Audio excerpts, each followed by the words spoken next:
திருத்தமிழ் உறவுகளுக்கு வணக்கம்.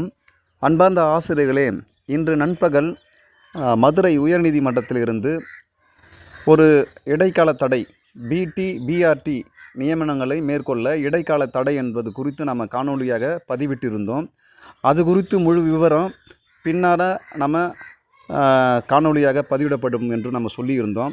அது குறித்து தான் இந்த காணொலியில் பார்க்க போகிறோம். வாங்க, இந்த வழக்கு எவ்வாறு நகர்ந்தது, எவ்வாறு போனது, இந்த வழக்கு யார் போட்டது என்பது குறித்து விரிவாக இந்த காணொலியில் பார்க்கலாம். இன்று மதியம் மதுரை உயர்நீதிமன்றத்தில் ஒரு இடைக்கால தடை பிஆர்டி நியமனங்களை மேற்கொள்ள இடைக்கால தடைன்ட்டு நம்ம ஏற்கனவே காணொலி பதிவிட்டிருந்தோம். அது குறித்து நம்ம முழு விவரம் நம்ம அடுத்த காணொலியில் பார்ப்போம்னு சொல்லியிருந்தோம்ல, அது குறித்து தான் நம்ம இப்போ பார்க்க போகிறோம். இந்த வழக்கு இன்னைக்கு மதுரை உயர்நீதிமன்றத்தில் கோர்ட்டு எண் 10ல் மாண்புமிகு நீதி அரசர் SN மஞ்சுளா அவர்கள் முன்னிலையில் வழக்கு எண் 4ஆகவே வந்திருக்கு. இந்த வழக்கை தொடுத்தவர்கள் யாருன்ட்டு முதல்ல நம்ம பார்க்கணும். வழக்கு தொடுத்தவர்கள் யாருன்னா ஜனனி ஒருத்தவங்க, அடுத்து மதுபாலா மதுபாலா 2, அடுத்தது யாருன்னு கேட்டால் சுதா. இவங்க தான் இந்த வழக்கை தாக்கல் செஞ்சுருக்காங்க. மொத்தம் எத்தனை ரிட் ஆகிருக்குன்னு கேட்டால், ரிட் பெட்டிஷனு பார்த்தீங்கன்னா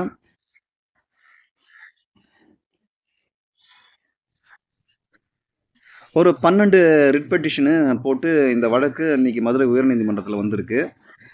இந்த வழக்கை வாதிடக்கூடிய வழக்கறிஞர் யாருன்னு கேட்டால் டி நல்லத்தம்பி, மீனாட்சி சுந்தரம், ராஜேஷ் கண்ணா, வைசிகலி. இவங்க தான் இந்த வழக்கை அமளி, இன்னொருத்தர் அர்ஷினி. இவங்கெல்லாம் இந்த வழக்கில் ஆஜரான வழக்கறிஞர்கள். இதில் ஜூனியர் வழக்கறிஞர்களும் இருப்பாங்க. இவங்க தான் இந்த வழக்கு இன்றைக்கி கோர்ட்டில் ஆஜராகி இதை ஸ்டே கேட்டிருக்காங்க. இந்த வழக்கு எப்படி அடுத்தது நம்ம இன்றைக்கி இந்த வழக்கு இதில் யார் யார் இந்த வழக்கை தொடுத்தவங்க, இந்த வழக்கறிஞர், அதேமாரி எந்த கோர்ட்டில் எந்த நீதி அரசல் நம்ம பார்த்தோம். இந்த வழக்கு எப்படி கடந்துருக்கிறத நம்ம அடுத்து நம்ம பார்க்கலாம். இந்த வழக்கானது கோடை விடுமுறை முடிந்து கோர்ட்டு திங்கட்கிழமை ஓப்பன் ஆகுறது 3ஆம் தேதி. 3ஆம் தேதி இந்த வழக்கு ஃபைல் ஆகிருக்கு. செவ்வாய்க்கிழமை ரெஜிஸ்ட்ரேஷன் ஆகி இன்றைக்கி விசாரணைக்கும் வந்திருக்கு இந்த வழக்கு. இந்த வழக்கு பெட்டிஷனர் ஜனனி.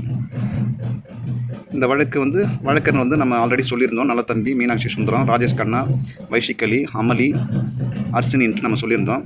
இந்த வழக்கினுடைய இது எப்போ இது கடந்து வந்த பாதை தான் திரும்பி சொல்கிறாங்க. 3ஆம் தேதி வந்திருக்கு.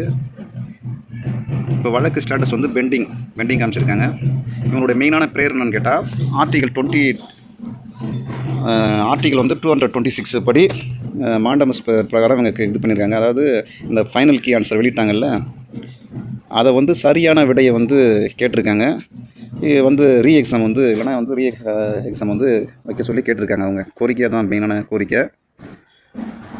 இந்த வழக்கு 5ஆம் தேதி இன்றைக்கி விசாரணை தான். இந்த வழக்கில் இப்போ இடைக்கால உத்தரவு சொல்லியிருக்காங்க. இங்கே சொல்லியிருக்காங்க பாருங்கள். ஜட்ஜி மாண்புமிகு நீதி அரசர் RN மஞ்சுளா இன்றைக்கி 5/6/2024 வந்திருக்கீங்க. இன்ட்ரீம் ஸ்டே 2 வீக்ஸ், அதாவது இடைக்கால தடை 2 வாரங்கள் சொல்லியிருக்காங்க. இப்போ என்ன நடக்குன்னு கேட்டால், இப்போ டிஆர்பியிலேருந்து இப்போ ஏற்கனவே சர்டிஃபிகேட் வெரிஃபிகேஷன் முடித்தவங்களுக்கு மேற்கொண்டு பணி நியமனங்கள் நடவடிக்கை எதுவும் இப்போ மேற்கொள்ளாது. இப்போ இந்த இடைக்கால தடை உத்தரவு திரும்பி மீண்டும் விசாரணைக்கு அடுத்த வரும். அப்போ இது குறித்து கவர்மெண்ட் தரப்பில் அவங்க ஆஜராகி வழக்கு இதுக்கு விளக்கம் சொல்லுவாங்க. விளக்கம் பண்ணி கேட்டிருக்காங்க. அப்போ அடுத்த ஹியரிங் வரும்போது தான் அடுத்த கட்ட இந்த இடைக்கால தடையை பற்றி திரும்பி நீட்டிக்கிறத போகிறது அந்த வழக்கு சாராம்சம் பொறுத்து தான் நான் இது பண்ணுவோம். இப்போ இவங்க எந்த ஒரு ப்ராசஸும் செய்யாமல் இருப்பாங்க. அது அடுத்த வழக்கில் வரும்போது இது குறித்து அந்த ஆர்குமெண்ட் போகும்போது தான் தெரியும். கவர்மெண்ட் தரப்பு வைக்கிற வாதமும் இவங்க பார்ட்டி, அதாவது நம்ம இந்த தேர்வு எழுதிய பார்ட்டிங்க வக்கீல் வழக்கறிஞர் வைக்கிற வாதம் பொறுத்து தான் அந்த கேஸ் நகரும். அதாவது ரீ எக்ஸாமா இல்லை இந்த கொஷினுக்கு இந்த மார்க்கை அந்த ஸ்டார் மெயினாக இவங்க வச்சுருக்க பேருங்கடா ஸ்டார் கொஷினை அந்த மார்க்கு, அந்த ஸ்டார் கொஷினுக்கு மார்க்கு கேட்குறாங்க இவங்க. அப்படி அதுக்கு சரியான விடை கற்றறிந்த ஆசிரியர் தேர்வு வாரியத்தில் சரியான விடை இல்லாத பட்சத்தில் ரீ எக்ஸாம் கேட்குறாங்க. அப்போ அதுக்கு உரிய இது இல்லைனா இது பெரிய கொஞ்சம் சிக்கல் தான். இது என்கிட்ட அதுக்கு அதை தவிர்த்து போட்டாங்கன்னா நிறைய பேருக்கு அது பாதிப்பு ஏற்படும்.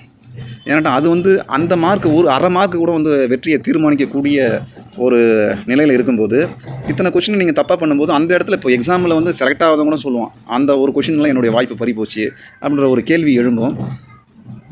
அந்த கேள்வியெல்லாம் எழும்பாத வண்ணம் வந்து எக்ஸாம் வைக்கக்கூடிய சூழ்நிலை தான் உருவாகும். ஆனால் எதுவுமே வந்து அங்கே வழக்கறிஞர்கள் வைக்கிற வாதமும் பிரதிவாதமும் இதை பொறுத்து தான் வழக்கு ஜட்ஜ்மெண்ட்டு அமையும். பொறுத்திருந்து இந்த வழக்கு என்ன நடக்குதுன்ட்டு நம்ம பார்க்கலாம். நாளைக்கு வந்து ஒரு வழக்கு வந்து வரதா இருக்குது. அது குறித்து வந்து அடுத்த காணொலியை உடனடியாக நம்ம சேனலில் பகிரப்படும். இது மாதிரி ஆசிரியர் சம்பந்தமான செய்திகளை வழக்குகளை தொடர்ந்து நம்ம காணொலியை பதிவு பண்ணுறேன். நம்ம சேனலை வந்து பிடிச்சிருந்தால் லைக் பண்ணுங்கள், ஷேர் பண்ணுங்கள்.